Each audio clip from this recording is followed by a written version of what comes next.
আসসালামু আলাইকুম। ডক্টর ইউনূস তো উনি ওনার ফ্রান্সে এবং স্পেনে ওশেন কনফারেন্সে যোগদান করার কথা ছিল, কিন্তু উনি নিজে থেকেই নাকি যাচ্ছেন না শুনলাম।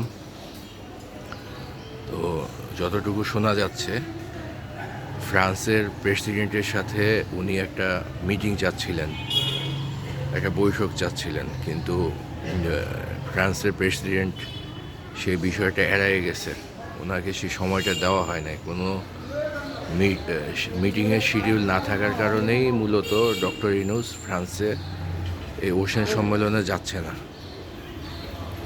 তো অনেকগুলো কারণ আলোচনা হচ্ছে যে কি কি কারণ থাকতে পারে। শুধু কি মিটিংয়ের ইস্যু কি না, এই নিয়েও অনেকে প্রশ্ন করতেছে। তো ধারণা করা হচ্ছে যে শুধু মিটিং না, পারস্পরিক যে স্বার্থ, ফ্রান্সের সাথে বাংলাদেশের স্বার্থের যে ব্যাপারটা, এই ব্যাপারেও ফ্রান্স নাখোশ বর্তমান সরকারের উপরে। স্যাটেলাইট ইস্যু, বিমান কেনা, রাজনৈতিক দলের সাথে সম্পর্ক, সব কিছুর ব্যাপারে ফ্রান্স আসলে বাংলাদেশকে যেভাবে চাচ্ছিল সেভাবে পাচ্ছে না।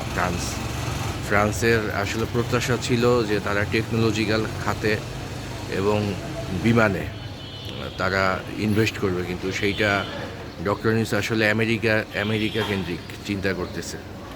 এই কারণে ফ্রান্সের প্রেসিডেন্ট ডক্টর ইউনূসকে বা বাংলাদেশের এই প্রতিনিধি দলকে আলাদাভাবে বিবেচনা করতেছে না।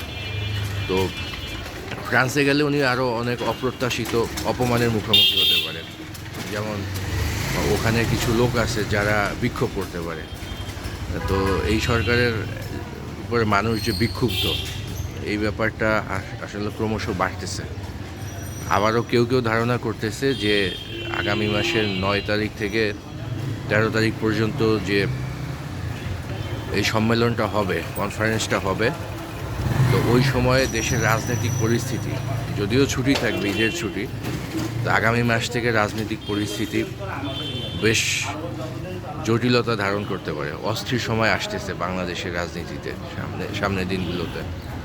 তো সেই বিবেচনা করেও নাকি ডক্টর ইউনূসের সাঙ্গপাঙ্গ যারা আছেন, আশেপাশে যারা আছেন, ওনারা নাকি ডক্টর ইউনূসকে পরামর্শ দিচ্ছে যাতে দেশ না ছাড়ে।